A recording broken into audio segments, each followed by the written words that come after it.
Jesse Ventura is on his way out. From Law & Order, actress Angie Harmon, of course, performing his number one selling album, Ricky Martin as well. So let me tell you about tomorrow night, folks. Kids and their pet inventions. So we have kids and pets inventing things together. Legendary actor, and my next door neighbor, Jack Lemmon. And, of course, the magic of Penn and Teller Friday. Cuba Gooding Jr. will be here. Skid Boot, the amazing cattle dog. And the music, Wilco. Skid Boot, I called him Ski Boot the other night, and I understand the dog was very upset.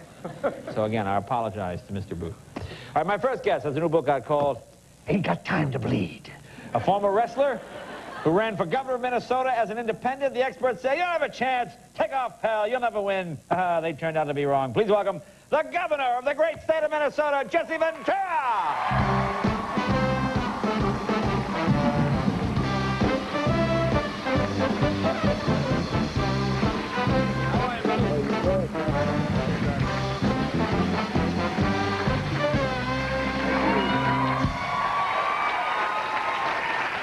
Welcome. Now I have to ask you something. Now, I know something I found fascinating. I know you're very much for education, and you chose a teacher for your lieutenant governor. That's right. Right. That was important to you. Very important. What does your teacher say about ain't got time to bleed?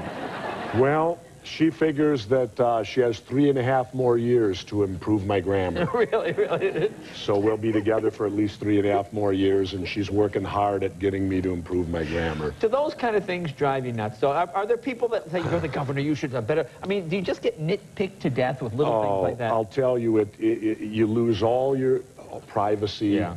If you stub your toe, hit your knee, sneeze, someone writes about it. Let's say you smoke a cigar or something like that. Yeah, you smoke a cigar, they take a photo of it, they tell you, oh no, what are the kids going to say? Then they get on you, too, about things you did when you were 18 and 19, because they tell you you're a role model. And Jay, I don't know about you, but when I was 18 or 19, I didn't make any decisions based on, well, I might be a role model 25 years from now. I could tell that from the book. Oh, you'd be a hell of a role model, actually. You're going, hey, if I do this, I can still be governor. That's a hell of a deal. That's right. That's right. Well, let me ask you something. Now, we had our cheesy movie on Sunday night, the Jesse Ventura. They had some guy, our NBC movie. What was it? The Jesse Ventura Story, was that the name of it? And they had... You tell me. I didn't watch it. Did you watch any of it? I'll tell you honestly, I watched about the first 15 or 20 minutes, seriously, until I saw how they portrayed my parents. Oh. And when they were so off with my parents, it was so ridiculous that at that point I had to turn the child. Well, no one could look at their own life and go, because it's not, you know what you did. I mean, were you consulted? Well, I know what I did. Yeah. They'll know, too. Then you would have been on cable. Yeah. But let me ask you now. That's right. Were you asked to do that? Because they can do that, can't they? I mean, if someone decides... They can do anything they want with you. If you're a public figure. When you're a public figure, it's amazing, Jay. You lose all your rights. Yeah. A homeless person on the street has more rights than I do. Yeah. If they did it to a homeless person, he could sue. Were you consulted? But I can't. Did they call you and go... No, nothing. Nothing whatsoever. I had no contact with it to see if it was accurate, anything of that nature. They just did it. On your side, nobody saw it. And you know who, wait. And you know who was responsible? You. Me? Yeah, because the last time I was on The Tonight Show, the ratings were so high, NBC ran with it. Well, those gluttons for money. Well, you're responsible. Ooh, little bitterness there.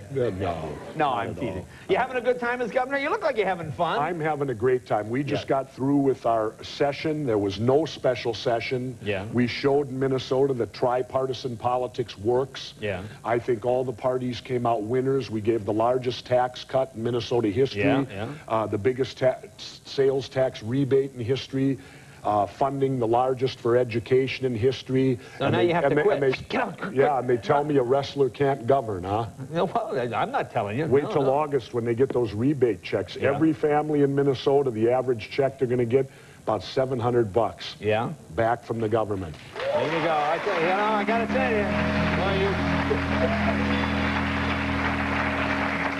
That'd just about buy your cigars. You picked up that politician thing real good right there. And you went like this. Every family getting that. But I'm not doing this, though. Oh, yeah, you're not. I know how to make a fist yet. You know, I can make a fist Now, yet. something I saw. Okay. You know, I did believe you could get elected. I believed, because we go way back, I believed you could be in movies. I believed that you would write a book. Something I still do not believe to this day you will ever be a singer.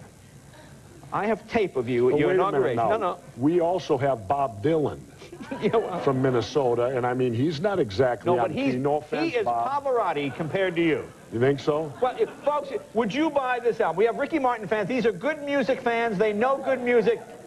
Let's see. Here you are at your inauguration. Soul. It ain't the voice. Here he is comes singing. from the heart. Werewolves of Minnesota.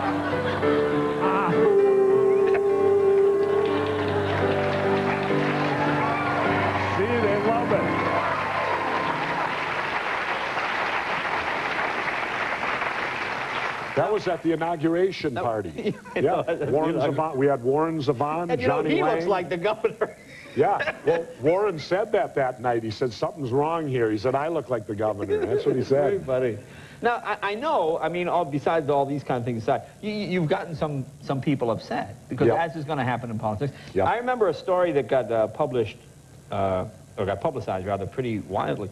Was you and this woman, this student. Tell us that story. What was this story? Well, the students, we had just allocated the most money to education and higher ed in a long, long while in Minnesota, and yet the students came to protest, and they felt that, you know, we needed to do something for unwed mothers to get them educated, and I have all the sympathy in the world. There's no doubt about it, but I went out and confronted her and asked her why she was an unwed mother.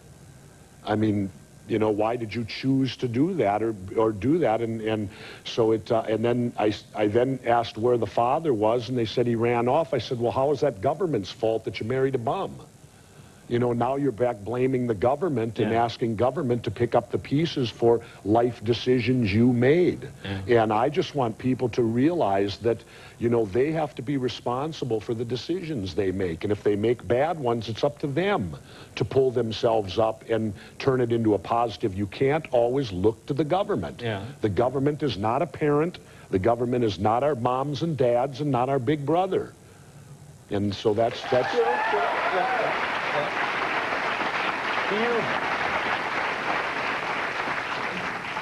Did you make a lot of enemies with that? Well, Rush Limbaugh thought I was great.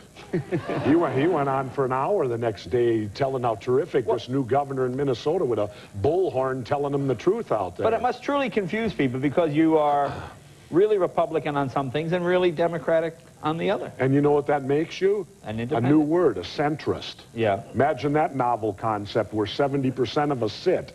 You know, the problem is, Jay, we've been made to choose the far left or choose the far right, and when a candidate comes into the center, you'll win. Yeah, well, that's true. That's true. Now, I heard you wanted to be Colin Powell's running. He would have been the man. He would have been my choice for President of the United States. Well, I will tell you this. He is mine. I endorsed him 6 months ago, and I met with him a couple weeks ago for the afternoon, and it more than assured me this man is the best man to be the President of the United States. He won't do it for personal reasons. I can understand.